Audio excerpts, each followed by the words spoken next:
દાહોદના ચાંદાવાડા ગામના ખેડૂત માનસિંગભાઈએ પ્રાકૃતિક ખેતીથી વિવિધ ફળ અને શાકભાજીની ખેતી કરી પોતાની આવકમાં વધારો કર્યો છે। દાહોદ જિલ્લો પથરાળ અને ડુંગરાળ વિસ્તાર હોવાને કારણે પહેલા લોકો ચોમાસા આધારિત ઘઉં, મકાઈ, ચણા જેવા પાકની ખેતી જ કરતા હતા, પરંતુ આત્મા પ્રોજેક્ટ અંતર્ગત પ્રાકૃતિક ખેતીની સમજણ અને તાલીમને પગલે દાહોદના ચાંદાવાડા ગામના પોસ્ટ વિભાગમાંથી નિવૃત્ત થયેલા માનસિંગ ડામોરે પ્રાકૃતિક ખેતીમાં રસ લઈ શરૂઆત કરી। ખેતીની સાથે 1 એકર જમીનમાં કેળા, સફરજન, જામફળ, હળદર, દાડમ, શેરડી જેવા ફળફળાદી અને સિઝન પ્રમાણે શાકભાજીની ખેતી શરૂ કરી 12 માસ પાક મેળવી વાર્ષિક 4 લાખથી વધુની આવક મેળવતા થયા છે। માનસિંગભાઈનું કહેવું છે કે પ્રાકૃતિક ખેતીથી ઓછા ખર્ચમાં વધુ આવક મળે છે, સાથે જ આરોગ્ય પણ જળવાય છે અને જમીનને પણ નુકસાન નથી પહોંચતું।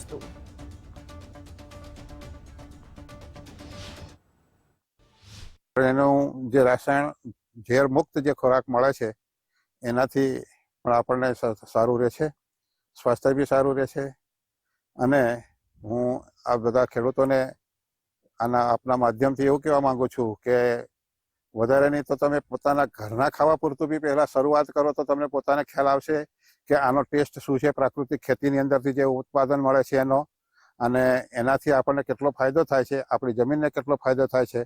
આપણા ભવિષ્યની પેઢીને માટે પણ આપણે આ ખેતી કરવી જોઈએ। જે દાહોદ તાલુકામાં હું તાલુકા પ્રોજેક્ટ મેનેજર તરીકે ફરજ બજાવું છું, જે અમે પ્રોજેક્ટમાં કામ કરું છું જેનું નામ ગુજરાત પ્રાકૃતિક કૃષિ વિકાસ બોર્ડ, જેમાં પ્રાકૃતિક કૃષિ કેવી રીતે કરવી અને પ્રાકૃતિક ખેતીથી શું શું ફાયદા છે એના માટે અમે માહિતગાર કરીએ છીએ ખેડૂતોને। અમારી નીચે જે ખેડૂતો અમે માહિતી આપીને જેમને અમારી નીચે ખેતી કરવા માટે અમે તૈયાર કર્યા, એ ખેડૂતોને હમણાં જમીનમાં, ખેતીમાં અને આવકમાં બધી રીતે ફાયદો થયેલ છે।